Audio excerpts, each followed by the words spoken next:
Today, I'm in the mood to party. Plan, that is. Party on, Wayne! Party on, Garth. Hey y'all, welcome back to Dots and Beyond. My name is Beth, and today passion and profession collide as I bring you 5 event spreads for your bullet journal.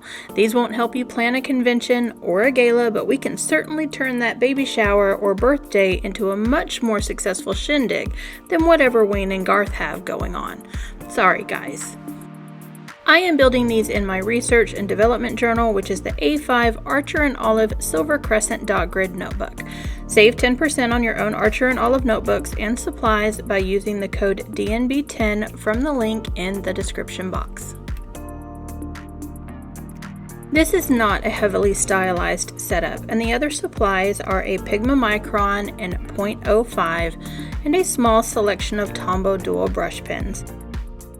I will link everything in the description box below, so let's get started. The first spread is an event dashboard. It's designed to give you a high-level view of your event. To start, we are going to create places for both event name and theme, and then 3 boxes to record the color scheme selections that we have chosen for our event. We also need to know where and when the event is taking place. I indicated this with 3 enclosed boxes. The bottom half of this page will be split down the center. On the left is space for a guest list. The right side is an extremely pared down suggested event timeline separated into 3 time blocks: 4 to 6 months, 2 to 3 months, and 1 month.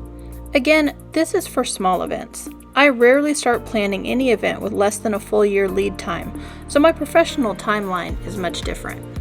Here, with 4 to 6 months prior to your event, you should create an event plan, determine the budget, select date and place, book entertainment, meal plan or pick a caterer, and send a digital save the date. 2 to 3 months prior, it's time to confirm any audiovisual needs, print and order signage, buy or order decor, confirm your volunteers. Don't laugh, you need volunteers, even if they are only family and friends, and send a digital invitation. At the 1 month mark, you should be tracking RSVPs, finalizing food plans, drafting an event timeline, buying gifts or giveaways, confirming absolutely everything, and finalizing your costs and payments. I will then finish off this side with a light gray Tombow for the timeline headers, as well as every other line on the guest list, simply to help with readability. I always freehand this, but you can block off rows with washi tape for crisper lines. On the right page, we're going to focus on the money by creating a budget and a shopping list. Yes, you need a budget. If nothing else, tracking planned expenses versus actual expenses will make you a savvier planner for the next event you host. For this budget, I have dedicated blocks for decorations, food, entertainment, and then gifts and extras. Each section has a column for planned expenses and another for actuals. Each section has a subtotal for both columns, which will then be added together to fill in the total planned versus actual expenses at the bottom of the page. Far right column is a simple shopping list for jotting down all the things you need to buy.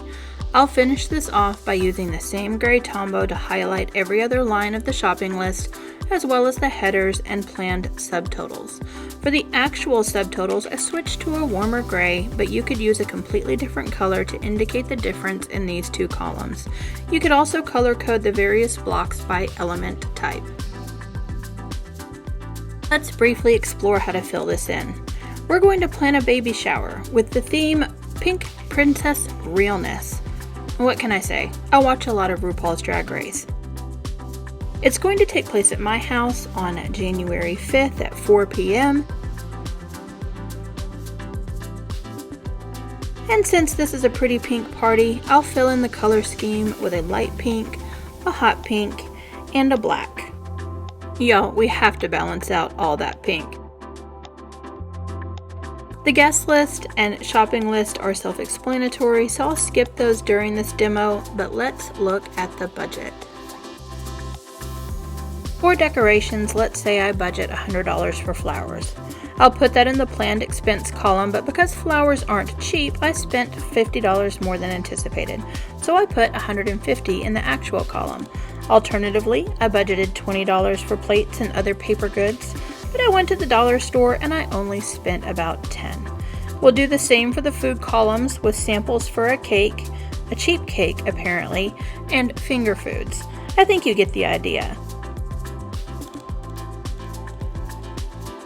Trust me, you want to track what you plan to spend versus what you actually spend. It's a simplified dashboard, but if you like keeping all your planning in a bullet journal, this is a great starting point. Next up is a vendor list, or more importantly, vendor research list. It's a simple setup with columns for company name, contact, vendor type, quote, tax, plus, those other expenses you have to account for, taxes, surcharge, gratuities, etc., and notes. Like the other spreads, I used the gray Tombow again to separate every other line for better visibility. On the far left is a single column with the header of B for booked. This is to indicate, after all your research, which vendor or vendors you choose in that category. Here I filled in Bakery 1 and Bakery 2 with different quotes and different incidental costs. The winning caterer includes delivery in the cost. I can then migrate Bakery 2, the winner, over to my dashboard and put it in the appropriate location so I can start tracking the quote versus the actual cost.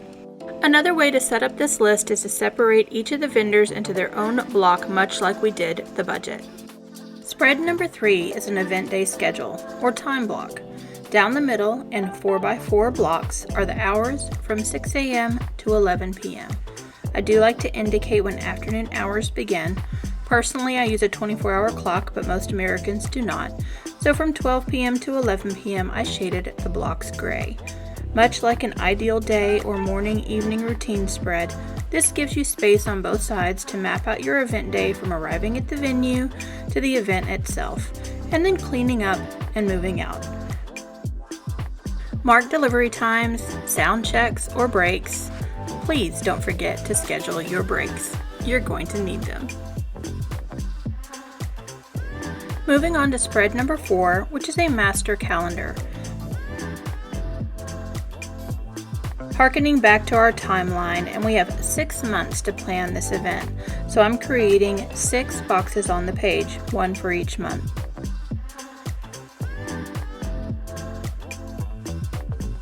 Here I set a deadline of June 6th to pick the event date and time.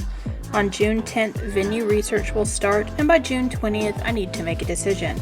I also need to finalize the budget by June 15th. Event planning can quickly get away from you. Keep yourself on task with a master event calendar. Last but not least is the venue diagram. While I am showing this as an option, it isn't a spread I would use for 2 reasons. First, trust the venue enough, unless you're doing this at home, that if you want 16 round tables, they are going to place those tables in the best configuration for that room and your event type. Remember, they do this the other 364 days of the year too, and they know what works. Second, there are now amazing free and paid options online to help you plan out the space of an event. It gives you much more flexibility, but I know some of y'all need a visual at your fingertips, and this is that solution. If you like these base spreads, then here are a few more bonus ideas to consider. An RSVP list and a seating chart. Combine the two and put them opposite the diagram page for easy reference. Create a party playlist or an event memories page. Set up a contact directory for every person and company involved in your process. Draft a vendor payment schedule. Trust me, your due dates for deposits, installment payments, or final invoices will be wildly different across your different vendor types. Are you making a lot of elements for the event yourself? Set up a DIY calendar. Add in a weekly plan and incorporate it into your regular planning. Losing track of all the stuff? Set up a party favor and supply inventory list. Another favorite is a wish list. Did you take some things out of your plan because they didn't fit in the budget? Create a wish list. That way, if you save money somewhere else, you can add in items from the wish list as funds become available. And last, for now, is to create an event review page, and a thank you list. Sending thank you cards is an event non-negotiable. As we glance back at these 5 spreads, here is the question of the day. Without looking it up, do you know the meaning of RSVP? Sound off in the comments below. And while you're here, please subscribe for more bullet journal mindfulness and project planning content. Next week is the September Fierce Fictional Female setup in my personal bullet journal, and coming this fall is a comprehensive Notion event planning template. You don't want to miss it. I wonder what Wayne and Garth think. We're not worthy! We're not worthy! Aw, thanks guys. And thank you for watching, and I will see you next week. Wait, don't stop. Here's a couple more videos you might enjoy.